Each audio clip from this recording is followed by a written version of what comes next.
Introduction to human anatomy and physiology, जो आपका second part है यूनिट 6 का। तो स्टार्ट करते हैं। सबसे पहले अगर हम बात करें इन दोनों टर्म्स की, एनाटॉमी और फिजियोलॉजी, तो इन दोनों का मीनिंग क्या है। इन दोनों के मीनिंग में आपके सिलेबस में भी सबसे पहले ये चीज दी गई है, इंट्रोडक्शन, जिसमें कि आपको इन सब चीजों के मीनिंग के बारे में, जनरल जो आपकी टर्म्स हैं, टर्मिनोलॉजी जो एनाटॉमी में यूज होती है, इनको पढ़ना है। दूसरा musculoskeletal system, digestive and excretory system, इस तरह के बहुत सारे सिस्टम हैं जो आपको सिलेबस में अलग अलग करके दिए गए हैं। तो बेसिकली इंट्रोडक्शन वाला जो पोर्शन है उसको आज हम स्टार्ट करेंगे, जिसमें कि आपका सेल, टिश्यू, ऑर्गन और सिस्टम, इन चारों को किस तरह से हम डिफाइन करें, और बेसिकली सेल की जो फिजियोलॉजी है, यानी कि सेल का इंट्रोडक्शन उसमें आएगा। सेल के अंदर कौन कौन से ऑर्गेनेल्स पाए जाते हैं, कौन किस तरह की सेल की मेम्ब्रेन है, उसकी प्रॉपर्टीज क्या क्या होती हैं, और किस तरह से सेल के अंदर और बाहर अलग अलग सब्सटेंसेस और वाटर का मूवमेंट होता है सेल मेम्ब्रेन के थ्रू। ये सब चीजें आपकी इंट्रोडक्शन के एक टॉपिक के अंदर आती हैं। बाकी सारे जितने भी हैं आपके, ये सब आपके पर्टिकुलर अलग अलग सिस्टम्स हैं, तो एक एक सिस्टम को हम लेके चलते रहेंगे। सबसे पहले बात करते हैं इंट्रोडक्शन की।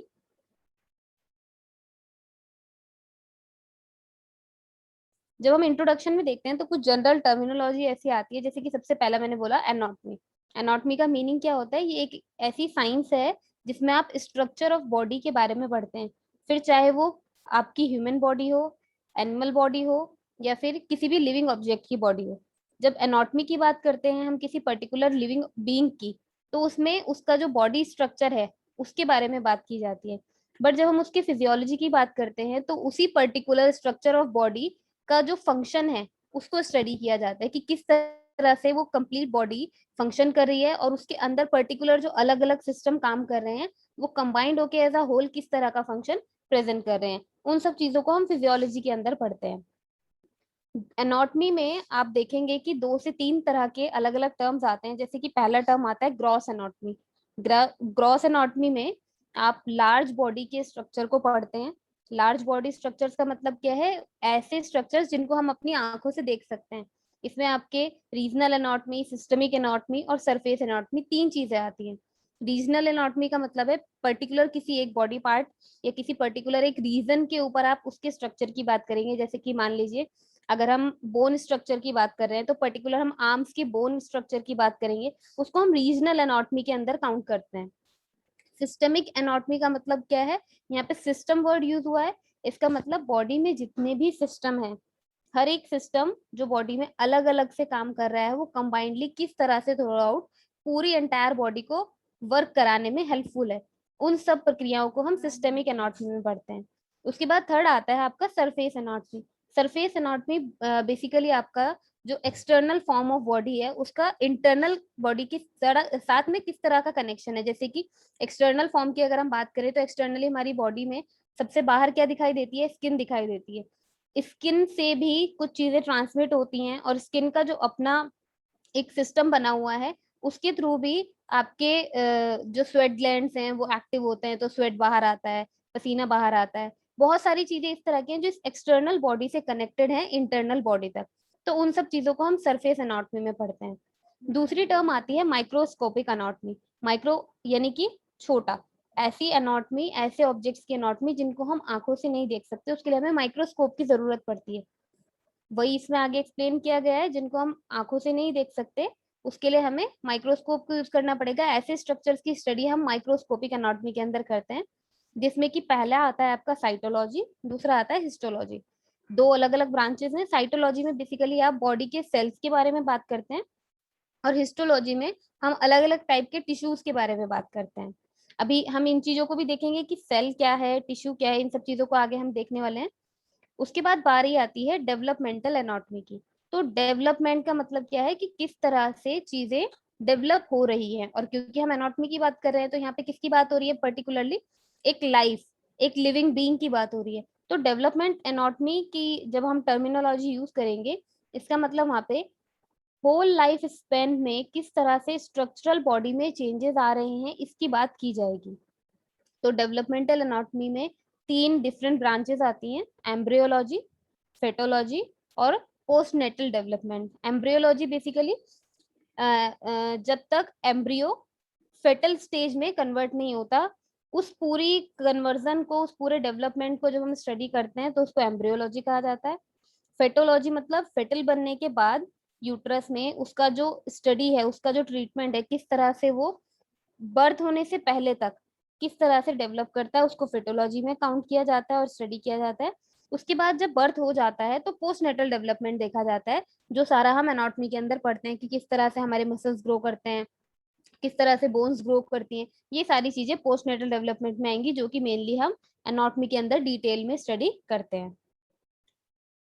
उसके बाद बारी आती है फिजियोलॉजी की। तो फिजियोलॉजी में भी 3 तरह की मेन ब्रांचेस हैं। एक है आपकी सिस्टम फिजियोलॉजी, एक है कंपैरेटिव फिजियोलॉजी और एक है मेडिकल फिजियोलॉजी। तो सिस्टम फिजियोलॉजी का मतलब अगेन यहाँ पे सिस्टम वर्ड आया है, तो जितने भी हमारे बायोलॉजिकल सिस्टम्स हैं उन सब की स्टडी, यानी उनके फंक्शन की स्टडी, क्योंकि हमने क्या बोला था, फिजियोलॉजी का मतलब है we are studying about the function of the body. और कौन से बॉडी का हम यहाँ पे फंक्शन की बात कर रहे हैं, हम यहाँ पे सिस्टम की बात कर रहे हैं। तो जितने भी सिस्टम हमारी बॉडी में एग्जिस्टिंग है, उन सभी सिस्टम्स के फंक्शन की जब हम बात करते हैं, फिजियोलॉजी मतलब उनके फंक्शन की जब हम बात करते हैं, तो उसी को हम सिस्टम फिजियोलॉजी कहते हैं। कंपैरेटिव फिजियोलॉजी का मतलब है डिफरेंट डिफरेंट टाइप के लिविंग ऑर्गेनिज्म जब हैं, उनके कैरेक्टरिस्टिक्स को हम स्टडी करेंगे कि उनकी डिफरेंट डिफरेंट कैरेक्टरिस्टिक्स क्या है। जैसे कि मान लीजिए अगर हम पर्टिकुलर एक ह्यूमन बीइंग की बात करते हैं, ह्यूमन बीइंग की बॉडी में डिफरेंट डिफरेंट सिस्टम्स हैं, टोटल 11 सिस्टम्स होते हैं। उन 11 सिस्टम्स का वर्क अलग अलग है, उनके पर्टिकुलर एक एक ऑर्गन का कैरेक्टरिस्टिक अलग है, और अगर हम उसको कंपेयर करें तो उस स्टडी को कंपेरेटिव फिजियोलॉजी में रखा जाता है। उसके बाद लास्ट आता है मेडिकल फिजियोलॉजी। मेडिकल फिजियोलॉजी में बेसिकली मेडिकल टर्म यूज होता है जब भी हम किसी डिजीज के बारे में बात करते हैं या डिजीज से अपने आप को ठीक करने की बात करते हैं। तो मेडिकल फिजियोलॉजी का मतलब भी यही है, ऐसी फिजियोलॉजिकल कंडीशंस जिनमें की बॉडी का डिसफंक्शन या डिजीज में बॉडी है, उन सब स्टडीज को मेडिकल फिजियोलॉजी में या मेडिकल स्टडी में रखा जाता है। तो ये कुछ जनरल टर्म्स थे जिनमें कि एनाटॉमी के 3 आपके ब्रांचेस हैं, ग्रॉस एनाटॉमी, माइक्रोस्कोपिकल एनाटॉमी और डेवलपमेंटल एनाटॉमी। और फिजियोलॉजी के भी इसी तरह से 3 ब्रांचेस हैं, सिस्टम फिजियोलॉजी, कंपैरेटिव फिजियोलॉजी और मेडिकल फिजियोलॉजी। इनके जो नाम है, अगर आप नाम से कोरिलेट करके ध्यान रखेंगे, कोशिश करेंगे, तो आपको याद रह सकता है कि किस तरह के टर्म के अंदर किस चीज की बात की जा रही है। अभी जैसे अगर हम आगे देखें, हमारी बॉडी में टोटल 6 तरह के ऑर्गेनाइजेशन काम करते हैं, या फिर 6 लेवल ऑफ स्ट्रक्चरल बॉडी हमारे होते हैं। इसको हम ऐसा बोल सकते हैं कि स्ट्रक्चरल बेस पे अगर आप बात करें तो आपकी बॉडी को 6 पार्ट्स में डिवाइड किया जा सकता है। कौन कौन से 6 पार्ट्स में, अगर हम देखें, सबसे पहला है केमिकल लेवल, दूसरा है सेल्यूलर लेवल, तीसरा है टिश्यू लेवल, उसके बाद आता है ऑर्गन लेवल, फिर आता है सिस्टम लेवल जो कि ऑर्गन से ही मिलके बना है, और लास्ट में आता है ऑर्गेनिज्म लेवल। अगर इसको उल्टा देखना हम स्टार्ट करें, ऑर्गेनिज्म के अंदर बहुत सारे ऑर्गन्स पाए जाते हैं, हर एक ऑर्गन के अंदर ऑर्गेनिज्म के अंदर बहुत सारे सिस्टम्स पाए जाते हैं ऑर्गन के। उन सिस्टम्स में से अगर हम किसी एक ऑर्गन को ले लें तो उस ऑर्गन के अंदर बहुत सारे टिश्यूज होंगे, हर एक टिश्यू के अंदर बहुत सारे सेल्स होंगे, और हर एक सेल के अंदर बहुत सारे केमिकल लेवल्स में वर्किंग चल रही होगी। तो इन सबको एक एक करके अगर हम देखें कि ये क्या है, तो केमिकल लेवल जो है बेसिकली उस लेवल को कहा जाता है जहां पर एटम्स के बीच में इंट्रैक्शन होता है। एटम्स हम पर्टिकुलर बोलते हैं किसी भी मैटर के जो बिल्डिंग ब्लॉक्स हैं। जिस तरह से एक घर बनाने के लिए हमें ईंट पत्थरों का एक स्ट्रक्चर चाहिए होता है, उसी तरह से बॉडी में सेल्स बनाने के लिए जो एटम है, ये एटम पर्टिकुलर एक अरेंजमेंट में सेट होने के बाद एक बॉडी का निर्माण करते हैं जिसको सेल कहते हैं। अगर ये केमिकल लेवल पे जो एटम्स हैं ये अपने आप को एक पर्टिकुलर अरेंजमेंट में सेट ना करें तो बिल्डिंग ब्लॉक्स का काम ये नहीं कर सकते। बट एक्चुअल में क्या होता है कि सेल जो है उसके अंदर बहुत सारी चीजें मिलेंगी आपको, उसके अंदर बहुत सारे ऑर्गन्स मिलेंगे, बहुत सारी केमिकल रिएक्शंस उसमें हो रही है। इसलिए केमिकल लेवल को हम किस तरह समझ सकते हैं कि डिफरेंट डिफरेंट एटम्स के बीच में जो इंट्रैक्शन है या फिर केमिकल्स के बीच में जो इंट्रैक्शन है हमारी बॉडी के अंदर, वो केमिकल लेवल है आपकी बॉडी का।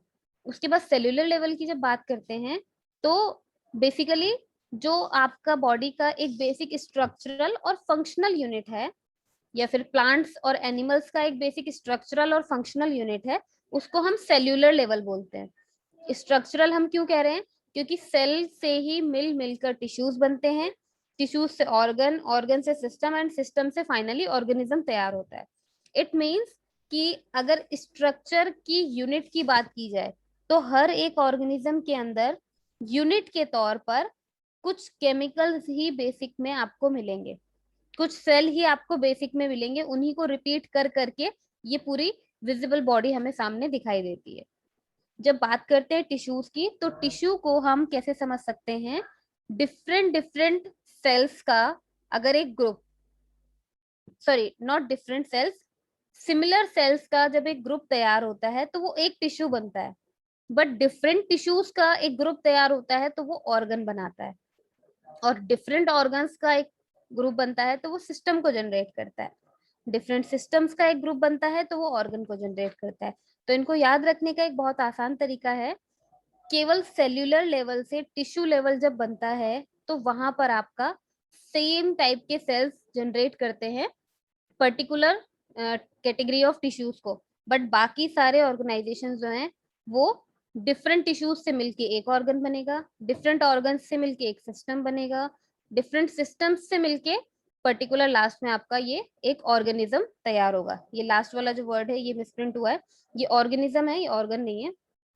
तो फाइनली टिश्यूज क्या हुए?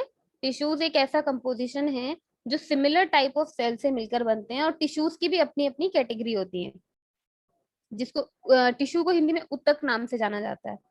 उसके बाद आता है ऑर्गन।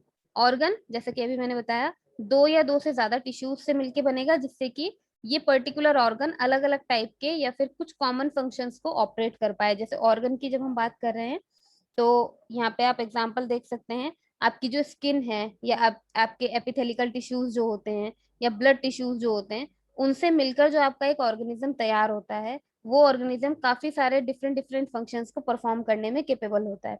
पर जब हम सिस्टम पे आते हैं तो सिस्टम में जैसे आपकी बॉडी में रिप्रोडक्टिव सिस्टम है, रेस्पिरेटरी सिस्टम है, डाइजेस्टिव सिस्टम है, तो उसमें कोई एक पर्टिकुलर ऑर्गन नहीं होता है, ऑर्गन्स का एक ग्रुप होता है। जैसे यहाँ पे एग्जांपल दिखाया गया है यूरिनरी सिस्टम का, तो इसमें किडनी एक ऑर्गन है, साथ ही साथ यूरिनरी ट्यूब एक ऑर्गन है, यूरिनरी ब्लैडर एक ऑर्गन है। तो बहुत, और इन सबको मिलके जो आपका एक सिस्टम तैयार हुआ है वो पूरा यूरिनरी सिस्टम के नाम से जाना जाता है। इसका मतलब सिस्टम क्या हुआ? जिसमें बहुत सारे ऑर्गन्स का एक ग्रुप होगा, और ये पूरा ग्रुप मिलकर किसी एक कॉमन फंक्शन को परफॉर्म करेगा, या फिर बहुत सारे सेट ऑफ फंक्शंस को परफॉर्म करेगा।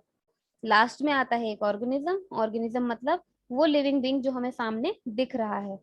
सो living, the living thing which is considered as whole, it means जिसके अंदर बहुत सारे सिस्टम्स इकट्ठे होकर एक साथ चल रहे हैं। जैसे अगर अभी हम पर्टिकुलर ह्यूमन बींग्स की ही बात करें तो हमारे अंदर 11 टाइप के सिस्टम्स कंटिन्यू वर्क कर रहे हैं, और वो सब मिलके इकट्ठे हमारी बॉडी को ऐसा वर्क कराते हैं जिसमें हमें बहुत सारी चीजें पता भी नहीं चलती हैं, बहुत सारे वॉलंटरी एक्शन, बहुत सारे इनवॉलंटरी एक्शन कंटिन्यूअसली बॉडी में चलते रहते हैं। तो इन 6 लेवल्स के बाद बारी आती है 11 सिस्टम्स ऑफ ह्यूमन बॉडी की, जिनकी अभी हमने पीछे भी बात करी। तो ये 11 systems of human body basically क्या है, कौन कौन से हैं?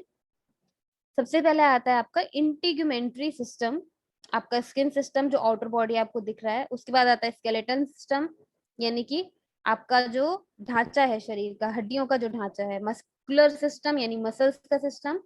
नर्वस सिस्टम यानी कि जिसमें आपकी सारी नर्व्स होती हैं। सर्कुलेटरी सिस्टम जिसमें पूरा ब्लड फ्लो पढ़ा जाता है। एंडोक्राइन सिस्टम, लिम्फेटिक सिस्टम, ये सारे इस तरह के आपके टोटल 11 सिस्टम्स होते हैं बॉडी में, जिनके आधार पर या जिनकी प्रक्रियाओं के आधार पर हम समझ सकते हैं कि पूरा शरीर किस तरह से कार्य कर रहा है। तो एक एक करके समझते हैं। सबसे पहला हमारा सिस्टम इंटीग्यूमेंट्री सिस्टम, यानी कि जो अभी हमने बोला, जिसको हम बोलते हैं आउटर बॉडी या external cover of body. External cover हमारी बॉडी का क्या है? हमारी स्किन। स्किन बेसिकली क्या काम करती है? जो डीपर टिश्यूज हैं स्किन के अंदर, उनकी इंजरी से उसे बचाती है। बाहर से बहुत सारे इन्फेक्शियस डिजीज आपको ना हो, इसलिए आपकी जो स्किन है, आप नोटिस करें अगर जिन हाथों से आप काम करते हैं, हाथ का यूज क्योंकि सबसे ज्यादा होता है, तो हाथ की जो आगे की स्किन है वो कंपैरेटिवली बहुत हार्ड होती है, और पैरों के नीचे की स्किन बहुत हार्ड होती है। तो ये जो हार्डनेस है ये ज्यादा इस वजह से होती है क्योंकि इस पोर्शन से सबसे ज्यादा इंटरेक्शन आपका होता है बॉडी का। जबकि अगर आप देखें आपके आंख के पास वाली जो स्किन है उसकी जो त्वचा है वो बहुत सॉफ्ट होती है। उसका रीजन ये है क्योंकि आपकी आंखों की जो पलकें हैं वो बहुत हार्ड होती हैं। तो आंखों की पलकें आंखों को कवर करने में यानी कि आंख को प्रोटेक्ट करने में काम आती हैं। इस तरह से हम बोल सकते हैं कि इंटीग्यूमेंट्री सिस्टम जितना भी है वो आपकी पूरी बॉडी पे जो एक स्किन की लेयर चढ़ी हुई है उस स्किन की लेयर को आप इंटीग्यूमेंट्री सिस्टम के अंदर पढ़ते हैं। और ये बेसिकली क्या काम करता है, किसी भी आउटर इंजरी से या किसी भी आउटर इन्फेक्शन से आपको बचाने का काम करता है। उसके बाद बारी आती है स्केलेटल सिस्टम की, यानी कि हड्डियों का जो ढांचा होता है जिसमें आपकी सारी बोन्स का स्ट्रक्चर पढ़ा जाता है। शरीर में टोटल बोन्स कितनी हैं, किस तरह से वो आपस में अटैच्ड हैं, क्या क्या उनके जॉइंट्स हैं, उन जॉइंट्स के नाम क्या हैं। और ये स्केलेटल सिस्टम क्या काम करेगा, अगर शरीर में हड्डियां ना हो तो हमारा शरीर खड़ा नहीं हो पाएगा। बेसिकली ये क्या काम करता है, आपकी बॉडी को सपोर्ट करने का काम करता है। और इस हड्डियों के ढांचे में ही बीच बीच में आपके ऑर्गन्स जो है वो फिटेड रहते हैं। जैसे आपका लिवर है, वो अगर हड्डियों का ढांचा हटा दिया जाए तो कैसे ऐसा पॉसिबल हो कि लिवर है उसके नीचे आपका डायाफ्राम और फिर आपका स्टमक, उसके ऊपर फिर आपका हार्ट, फूड पाइप, ये सारी चीजें अटकी हुई नहीं रह सकती अगर ये स्केलेटल सिस्टम या बोन सिस्टम आपकी बॉडी से हटा दिया जाए। तो इमेजिन करके अगर हम देखें तो क्या होगा, किसी एक बॉडी से स्केलेटल सिस्टम निकाल दिया जाए तो जितना भी मांस का टुकड़ा बचेगा शरीर में वो पूरा का पूरा ढह जाएगा। मतलब वो सपोर्ट नहीं रहेगा, उसका सपोर्ट खत्म हो जाएगा। तो स्केलेटल सिस्टम का बेसिकली काम क्या होता है, बॉडी को सपोर्ट करना और बॉडी को प्रोटेक्ट करना। इसके बाद बारी आती है मस्कुलर सिस्टम की। मस्कुलर सिस्टम बेसिकली किस चीज से मिलकर बना होता है, जितनी भी हमारी मसल्स होती हैं, जैसे कि बाइसेप्स मसल, ट्राइसेप्स मसल बहुत कॉमन है जो सभी लोगों को पता होती है। पुशअप्स के समय पे हम जिनको पर्टिकुलर फोकस करते करते हुए पुशअप्स लगाते हैं। तो मस्कुलर सिस्टम हमारी बॉडी में, पूरी बॉडी में एग्जिस्ट करता है। कई बार एक्सरसाइज की वजह से मसल्स में स्टिफनेस भी आती है और एक्सरसाइज से ही वो स्टिफनेस दूर भी होती है। तो मसल्स का जितना भी फंक्शन है, मसल्स का जो वर्क है वो क्या है, बॉडी में मूवमेंट को प्रोड्यूस करना। बिकॉज अगर मसल्स हमारी एक्टिवेटेड नहीं है तो हम पर्टिकुलर अपने किसी एक बॉडी पार्ट को हिला नहीं सकते। फॉर एग्जाम्पल, अगर कभी एक्सरसाइज करते हुए मसल फटीग हो जाता है तो आपका पर्टिकुलर वो बॉडी पोर्शन जहाँ पे मसल फटीग हुआ है वो थोड़ा सा कंट्रोल से बाहर हो जाता है। आप उसको वॉलंटरी मूव करने में थोड़ा सा पेन महसूस करेंगे, थोड़ी सी आपको दिक्कत महसूस होगी। क्यों? क्योंकि उस मस्कुलर सिस्टम के पूरे कॉम्बिनेशन की वजह से ही आपकी बॉडी का मूवमेंट चल रहा है। इसलिए अगर मसल्स में कुछ प्रॉब्लम होती है, मसल्स में वीकनेस होती है, तो उसका इफेक्ट सीधा सीधा कहाँ पड़ेगा, आपके बॉडी के मूवमेंट पर। बॉडी के किस तरह से बॉडी आपकी गति कर रही है उस गति पर असर पड़ेगा। जैसे आप देखेंगे जो एथलीट्स होते हैं या स्पोर्ट्समैन होते हैं या फिर जो लोग बहुत लंबे टाइम से योग में इस तरह की प्रैक्टिसेस करते हैं कि उनकी बॉडी बहुत फ्लेक्सिबल हो जाती है। तो वो फ्लेक्सिबिलिटी किस में आती है, स्केलेटल सिस्टम तो बोन्स है, हार्ड सिस्टम है, वो तो फ्लेक्सिबल हो नहीं सकता है। तो उनकी मसल्स जो है इतनी फ्लेक्सिबल हो जाती हैं कि वो आपको दिखता है सामने। लेकिन जो एथलीट्स वगैरह होते हैं उनकी मसल्स में स्टिफनेस आ जाती है जिसकी वजह से कई बार उन्हें दिक्कतों का सामना भी करना पड़ता है। तीसरा अगर हम बात करें तो फोर्थ सिस्टम है हमारा नर्वस सिस्टम। नर्वस सिस्टम में बेसिकली आपका ब्रेन, सेंसरी रिसेप्टर्स, नर्व्स और स्पाइनल कॉर्ड, ये चार चीजें आती हैं। ब्रेन ऑलमोस्ट हम लोग सब जानते ही हैं, अभी पहले भी साइकोलॉजी की क्लास में भी इसके बारे में बात हुई थी कि ब्रेन क्या है, एक ऐसा फिजिकल स्ट्रक्चर है जिसमें हमारा कॉन्शियस माइंड एग्जिस्ट करता है और जिसके फंक्शन की वजह से पूरी बॉडी में सेंसेशंस जाते हैं, हमारी मेमोरी स्टोर्ड होती है वगैरह वगैरह, ये सारी चीजें आपकी ब्रेन में होती हैं। सेंसरी रिसेप्टर्स की अगर बात करें तो सेंसरी रिसेप्टर का मतलब है ऐसे ग्राह्य कारक जो सेंसेशंस को एक्सेप्ट करते हैं, यानी कि हमारे सेंस ऑर्गन्स जो कि एक्सटर्नल 5 सेंस ऑर्गन और इंटरनल 5 सेंस ऑर्गन हमारी बॉडी में एग्जिस्ट करते हैं। नर्व्स की अगर बात करें तो अलग अलग बॉडी पार्ट में अलग अलग नर्व्स एग्जिस्ट करती हैं, जैसे कि आपकी कुछ 8 या 12 क्रेनियल नर्व्स होती हैं, फेशियल नर्व्स होती हैं, जैसे कि स्पाइनल कॉर्ड में आपके अलग अलग वर्टिब्रास होते हैं। तो इस तरह से नर्व्स में भी अलग अलग बॉडी पार्ट में अलग अलग काउंटिंग ऑफ नर्व एग्जिस्ट करता है। स्पाइनल कॉर्ड जिसमें कि आपका सर्वाइकल से लेके थोरेसिक से लेके होते होते पूरा आपका लास्ट में लंबर पोर्शन तक, और लंबर के नीचे एक आपका नाम और आता है। इस तरह से आपकी पूरी स्पाइनल कॉर्ड तैयार होती है और ये पूरा सिस्टम इकट्ठा बन के नर्वस सिस्टम की तरह काम करता है, यानी कि नर्वस सिस्टम में ये सारी चीजें इकट्ठा एक ऑर्गन की तरह नहीं, इकट्ठा एक सिस्टम की तरह काम करती है, जबकि हैं ये सब अलग अलग ऑर्गन्स। तो इसका बेसिकली काम क्या है नर्वस सिस्टम का, आपकी पूरी बॉडी में जितना भी हार्मोन्स का या ग्लैंड्स के थ्रू सिक्रेशन हो रहा है, या आपके मसल्स में कॉन्ट्रैक्शन हो रहा है, एक्सपेंडिशन हो रहा है, या फिर आपकी बॉडी में होम्योस्टेसिस को मेंटेन करना है, ये सारे काम नर्वस सिस्टम ही करता है। होम्योस्टेसिस मेंटेन करने का मतलब होता है इक्वालिटी मेंटेन करना इंटरनल और एक्सटर्नल फ्लूइड्स की, स्किन के सॉरी जो सेल है, सेल की मेम्ब्रेन के बाहर और मेम्ब्रेन के अंदर जो डिफरेंट डिफरेंट टाइप के फ्लूइड्स एग्जिस्ट करते हैं, उनकी एक तारतम्यता बना के रखना, उनकी साम्यता बना के रखना होम्योस्टेसिस कहा जाता है। और ये होम्योस्टेसिस मेंटेन करने का काम कौन करता है, नर्वस सिस्टम करता है। मसल्स का कॉन्ट्रैक्शन, मसल्स का एक्सपेंडिशन, मतलब आप किस तरह से अपनी मसल्स को कॉन्ट्रैक्ट कर रहे हैं, वॉलंटरी कोई एक्शन कर रहे हैं, जितने भी वॉलंटरी एक्शन है वो सब आपके नर्वस सिस्टम पे डिपेंड करेंगे। इसी वजह से यदि कोई व्यक्ति जिसको ब्रेन स्ट्रोक हुआ है, ब्रेन हैमरेज हुआ है, ब्रेन में कोई चोट लगी है, या स्पाइन में कोई चोट लगी है, या फिर नर्वस सिस्टम उसका खराब हुआ है, तो वह व्यक्ति हो सकता है कि अपना वॉलंटरी एक्शन खो दे, मतलब अपनी बॉडी को मूव करने का जो एक वॉलंटरी एक्शन होता है कि किस वक्त हमें क्या काम करना है और किस समय पे हमें पर्टिकुलर कौन सी मसल को एक्टिवेट करना है, उस चीज का कंट्रोल उसकी बॉडी खो देती है। इसके बाद फिफ्थ आता है आपका एंडोक्राइन सिस्टम। एंडोक्राइन सिस्टम जिसमें कि पर्टिकुलरली आपकी बॉडी में जितने भी हार्मोन्स हैं उनका सिक्रेशन, किस तरह से बॉडी में उसका रेगुलेशन होता है, ये दोनों चीजें पढ़ी जाती हैं एंडोक्राइन सिस्टम के अंदर।